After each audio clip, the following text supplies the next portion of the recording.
विदर्भ राज्य आंदोलन समिती यांच्या तिसऱ्या अधिवेशनाचे आयोजन रविवार व सोमवार दिनांक 23 व 24 मार्च 2025 रोजी नागपूर येथे आमदार निवास प्रांगणात करण्यात आले आहे। या अधिवेशनात विदर्भाच्या स्वतंत्र राज्याच्या मागणीसह विविध क्षेत्रावरील महत्त्वाच्या प्रश्नांवर चर्चा केली जाणार आहे।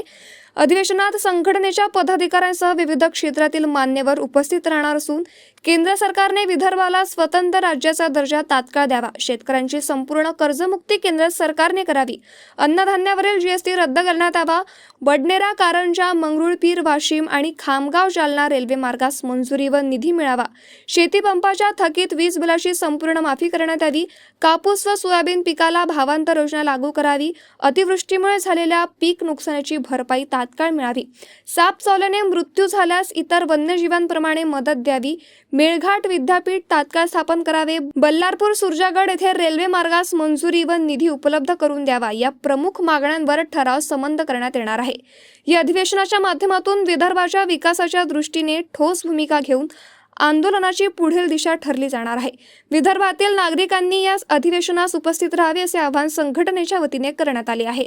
ॲडव्होकेट वामनराव चटप, विदर्भ राज्य आंदोलन समितीचा अध्यक्ष आणि माजी आमदार राजुरा। राज्य आंदोलन समितीने गेल्या 120 वर्षापासून सुरू असलेली ही स्वतंत्र विदर्भाची मागणी कायम निकाली काढण्याच्या दृष्टीने गेल्या 13 वर्षापासून अथक परिश्रम सुरू केले आणि देशाच्या स्वातंत्र्याच्या लढाईतली आंदोलनं, शेतकरी चळवळीतली आंदोलनं, ही सर्व आंदोलनं करून ही चळवळ पुढे न्यायचा प्रयत्न केला आहे। आता ही परत चळवळीची व्याप्ती सर्व जिल्ह्यात वाढावी, यातून नवे कार्यकर्ते, नवे वक्ते तयार व्हावे, या दृष्टीने म्हणून विदर्भ राज्य आंदोलन समितीचं दिनांक 23 मार्च 2025 आणि 24 मार्च 2025ला स्वर्गीय लोकनायक बापूजी अणे सभागृहात नागपूर आमदार निवास परिसरामध्ये हे आंदोलन सुरू होत आहे। हे अधिवेशन सुरू होत आहे। 23 मार्चला दुपारी 12 वाजता 12 ते 1 या वेळात उद्घाटनीय सत्र होईल आणि 1 नंतर विदर्भाची आर्थिक स्थिती, विदर्भावरील अन्याय, विदर्भातील शेतकऱ्यांच्या आत्महत्या, कुपोषण, प्रदूषण, कमी झालेले लोकप्रतिनिधी, सोशिओ इकॉनॉमिक प्रश्न असलेला नक्षलवाद, या सगळ्या प्रश्नांना धरून पहिलं सत्र आणि महाराष्ट्रात राहून आपलं हे प्रश्न सुटू शकतात का विदर्भाची आर्थिक स्थिती, राज्याची आर्थिक स्थिती पाहिल्यावर, आणि विदर्भ झाला तरच ते सक्षम आणि पर्यायी राज्य आहे असा त्याचा एकमुखी प्रस्ताव किंवा तो विषय चर्चेला येईल। दुसरं सत्र त्यानंतर होईल 2:30 वाजता आणि त्या सत्रामध्ये खास करून विदर्भातला शेतकरी, सिंचनाचा अनुशेष, त्यामुळे अपूर्ण असलेली, पूर्ण न झालेली 131 धरणं, न झालेले कालवे, त्यामुळे पूर्व उत्तर नक्षत्राचा पाऊस पडला नाही की दुष्काळ झाला, सक्तीच्या जप्तीची वसुलीची नोटीस आली की शेतकरी आत्महत्या करतात, आत्महत्याची कारणं, या सगळ्या प्रश्नावर, थकलेली कर्ज, या सगळ्या प्रश्नावरचं एकमेव उत्तर म्हणजे पर्याय काय, हे दुसरं सत्र म्हणजे विदर्भाचं राज्य। तिसरं सत्र साधारण 5:30-6च्या सुमाराला सुरू होईल। ते असेल विदर्भातील गर्भार मातांचे कुपोषण, बालकांचे कुपोषण, त्यामुळे होणाऱ्या गर्भार माता, दरडोई उत्पन्न कमी असलेल्या भागात योग्य प्रथिनांचं, योग्य कॅलरीचं अन्न न मिळणं, त्यामुळे कुपोषण, याचं कारण दरडोई उत्पन्न कमी असणं, वनजमिनीवर असणारी गैरआदिवासीची अतिक्रमणं, त्याला वन हक्क कायद्यात 3 पिढ्याची अट, 25 वर्षाची एक पिढी आहे, त्यामुळे ते मालक झाले नाही, त्यामुळे त्यांना कर्ज मिळत नाही, शासकीय योजनांचा लाभ मिळत नाही आणि त्यामुळे त्या जमिनी सतत कसल्यामुळे नापीक झाल्या आहे, म्हणून तिथे कुपोषणाचा मेजर प्रश्न आहे आणि म्हणून महिला प्रश्नावरती हे सत्र होईल। आणि दुसऱ्या दिवशी सकाळी 10 वाजता 24 तारखेला हे युवकांचं सत्र होईल। विदर्भामधला बेरोजगार युवक, त्याला नसणाऱ्या रोजगारांच्या संधी, तंत्र आणि उच्च शिक्षण घेतलेल्या माणसांना नोकरी मिळणारी युवकांसाठी व्यवस्था ही औद्योगिक परिसर असणाऱ्या मुंबई, ठाणे, पुणे, नाशिक आणि नवी मुंबई याच इंडस्ट्रीयल कॉरिडॉरमुळे आहे.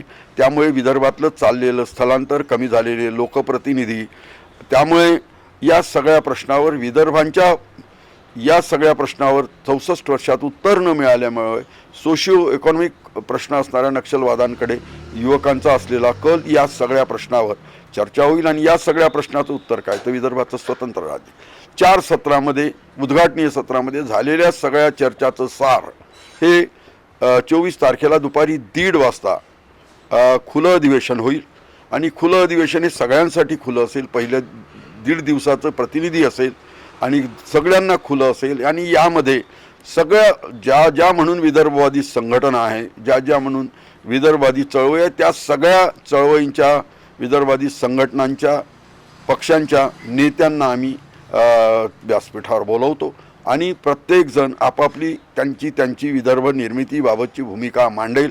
आणि विदर्भ जर झाला नाही तर विदर्भातल्या जनतेचे काय हाल होतील हे सगळं खुलेपणाने मांडलं जाईल. आणि 1.5 दिवसाच्या सत्रातील जे काही निष्कर्ष निघाले त्याचा सगळा खुला व्यवहार आणि पुढील आंदोलनाची दिशा त्या खुल्या सत्रातून करून अभी नहीं तो कभी नहीं या तऱ्हेने लढाईची सुरुवात केली जाईल.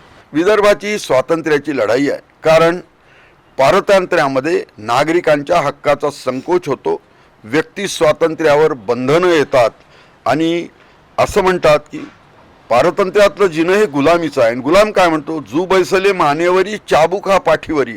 आणि शेवटी तो म्हणतो, धावू किती रे मालका, होशी दयेला पारखा, किंवा तुझी इच्छाच का जावे फुटुनी म्याउरी, म्हणजे मी मरून जाऊ का. आणि पुढे तो गुलाम असं म्हणतो, पराधीन जो नर नाही स्वर्ग नरकता हेतू, पराधीन जो नर नाही स्वर्ग नरकता हेतू. ही आता मराठीच्या भाषेत जो दुसऱ्यावरी विश्वास आला त्याचा कार्य भाग बुडाला, ही कल्पना आहे. उलट स्वातंत्र्याची प्रेरणा अशी आहे कि शेर भूखा रहेगा मगर घास नहीं खाएगा, दुखी मन मेरे सुनो मेरा कहना, जहाँ नहीं चैना वहाँ नहीं रहना. मी डॉक्टर श्रीनिवास खांदेवाले. मी सुमारे 35 वर्ष नागपूर विद्यापीठामध्ये अर्थशास्त्र शिकवलं आणि त्याच्यानंतर आता विदर्भाचं काम करतो आहे. त्यामध्ये आमचा 7/12 आमच्या नावे हे पुस्तक, विदर्भ राज्य संकल्पना ही पुस्तिका आणि जो सुमारे 350 पेजेसचं केंद्रीय एक संशोधन संस्था आहे, Indian council of social science research, ICSSR, त्यांचं प्रोजेक्ट घेऊन आम्ही 3 वर्ष रिसर्च केलं आणि ते रिसर्च आज जयपूरच्या पब्लिशरकडून प्रकाशितही झालेलं आहे.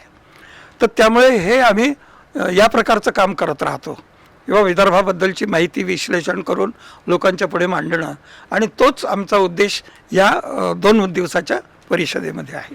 दिनांक 23 आणि 24 मार्चला विदर्भ राज्य आंदोलन समितीच्या वतीने आम्ही 3रं अधिवेशन घेतो आहे.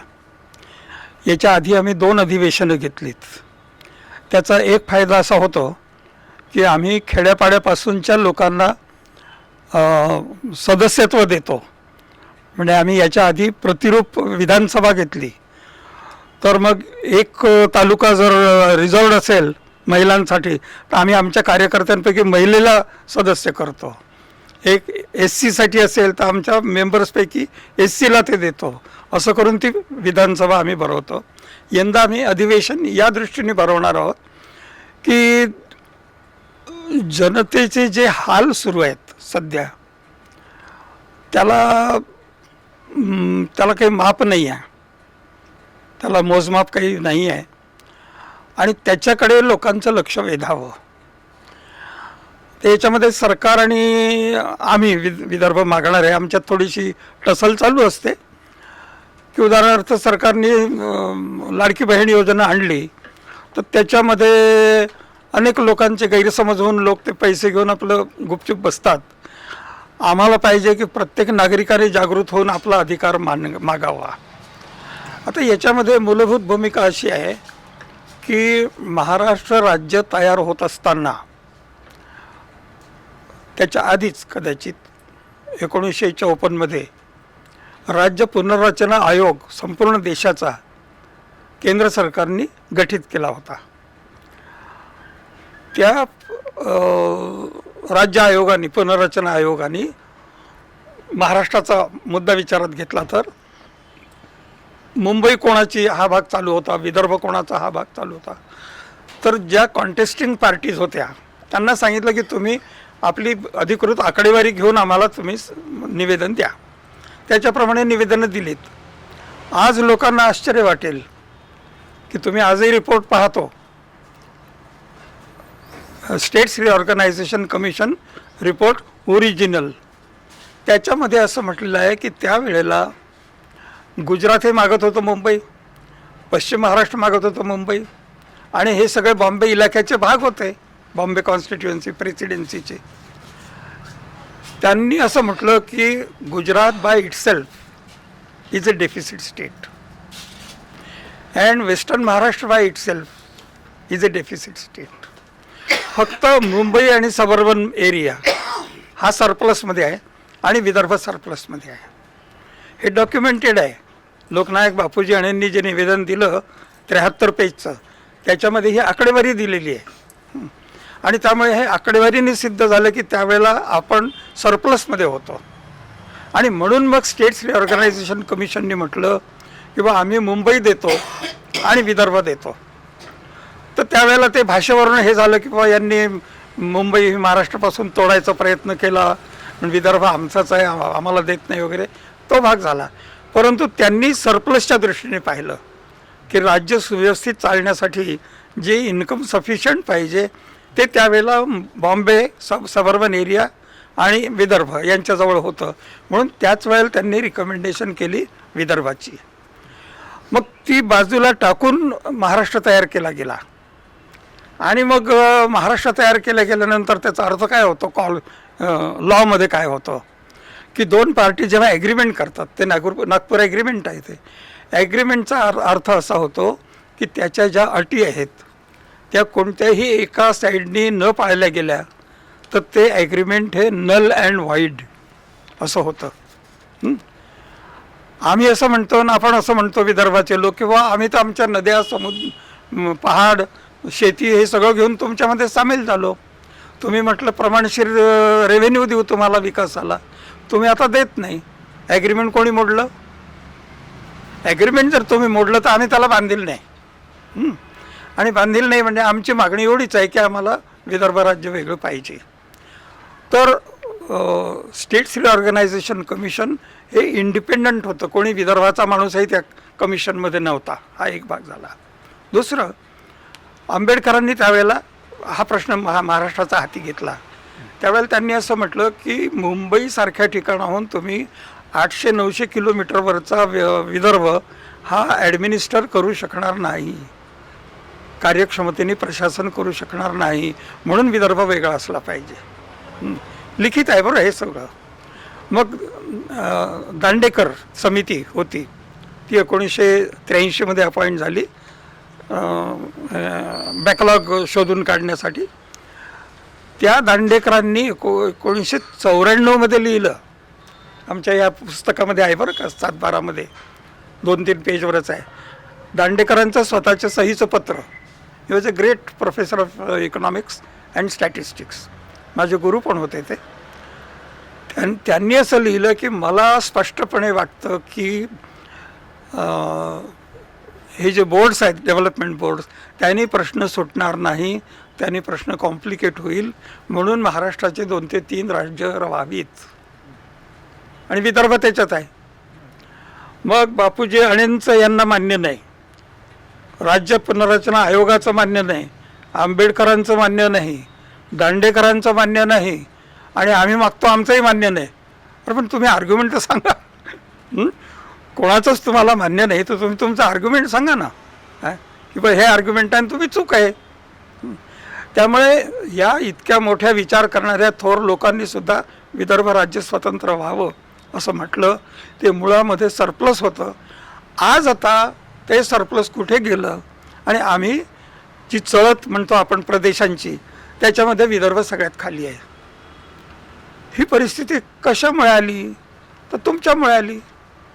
तुम्ही म्हटलं की प्रपोर्शनल आम्ही रेव्हेन्यू देऊ विकासाला, तो दिला नाही तुम्ही. तो बॅकलॉग वाढत गेला. मग 2010मध्ये जी केळकर समिती अपॉइंट केली महाराष्ट्र गव्हर्नमेंटनी, त्याच्यामध्ये गव्हर्नमेंटने असं अरेंज करून घेतलं की बॅकलॉग हा शब्द काढून टाका, तो आमच्या डोक्यावर बसतो आहे. त्या कमिटीने तो काढला आणि त्याला डेव्हलपमेंट गॅप म्हटलं. दोनमध्ये फरक काय हे मी सांगतो. डेव्हलपमेंट गॅप, पूर आला म्हणून पैसे कमी दिलेत, ऊन भयंकर होतं त्यावेळेला काही मदत म्हणून दुसऱ्या प्रदेशाला पैसे दिलेत, अशामुळे झालं.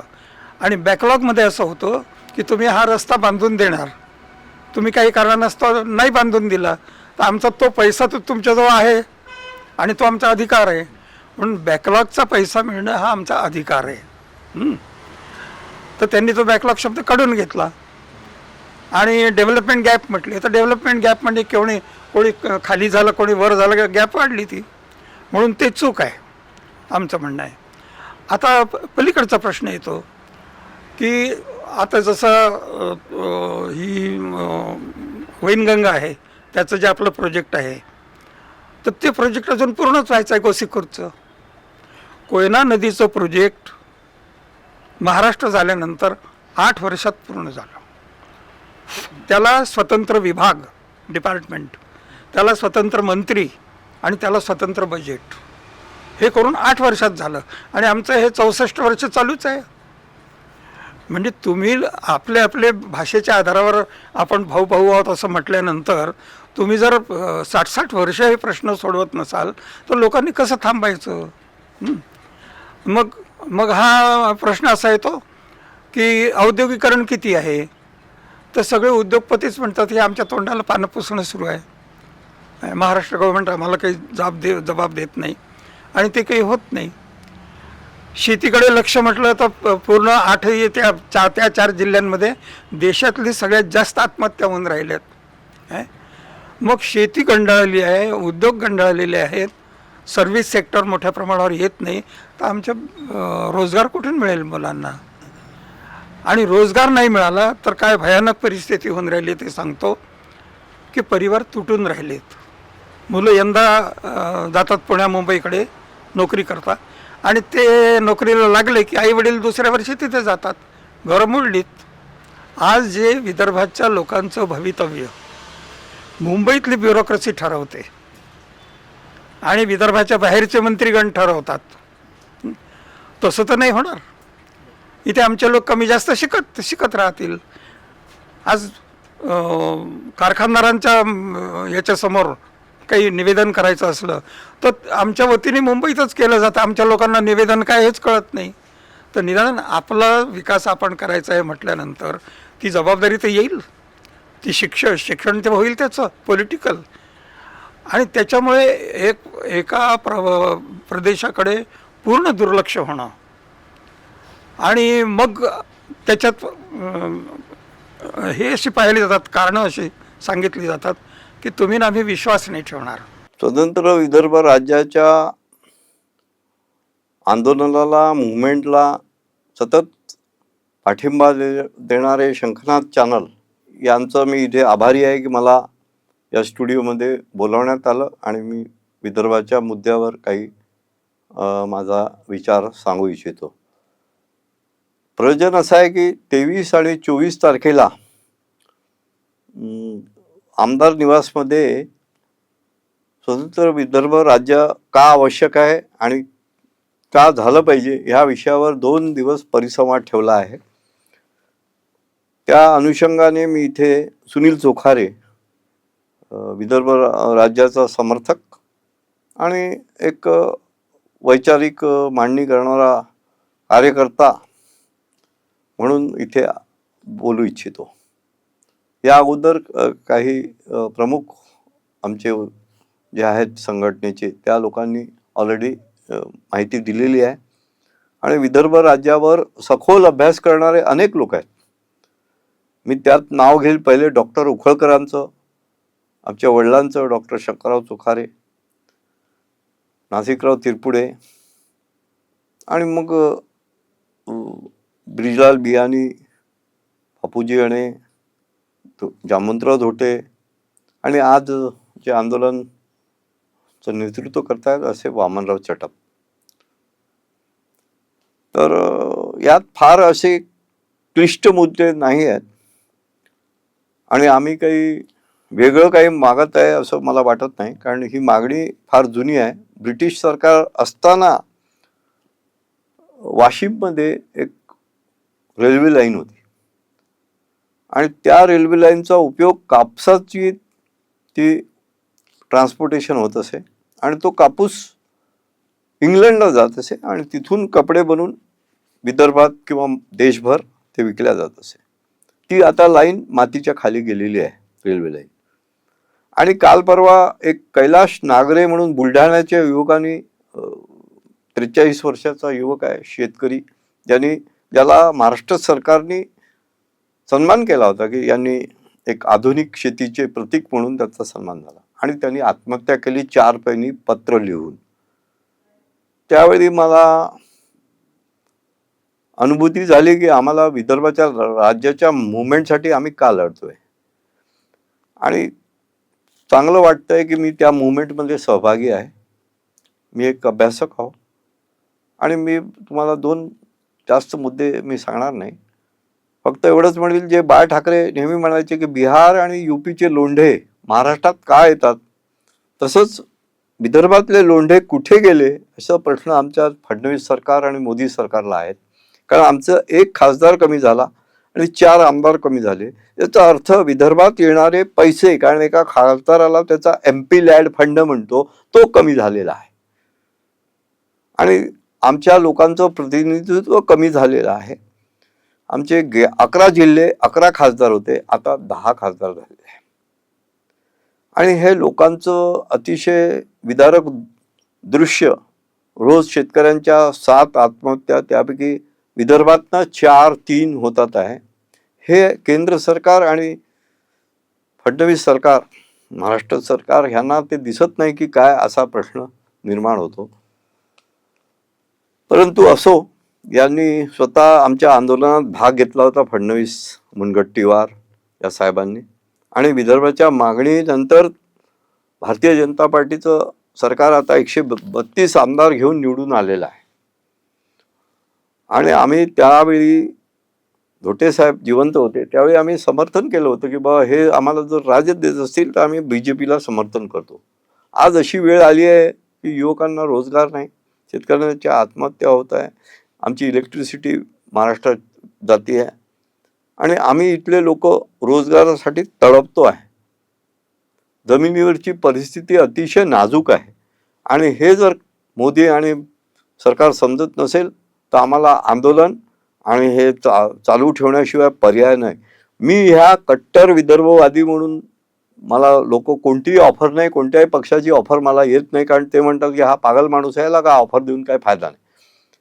आम्ही एवढंच म्हणतो की तुम्ही वेगळं विदर्भ राज्य द्या, त्याची डेव्हलपमेंट इथली जनता करेल, इथले नेते करतील, आम्हाला ते मधलं घालमेल चालणार नाही. जय विदर्भ. मी मुकेश मासुरकर, विदर्भ राज्य आंदोलन समितीचा युवा आघाडीचा विदर्भ प्रदेश अध्यक्ष. विदर्भ राज्य आंदोलन समितीचं 3रं अधिवेशन आमदार निवासाच्या प्रांगणात होत आहे.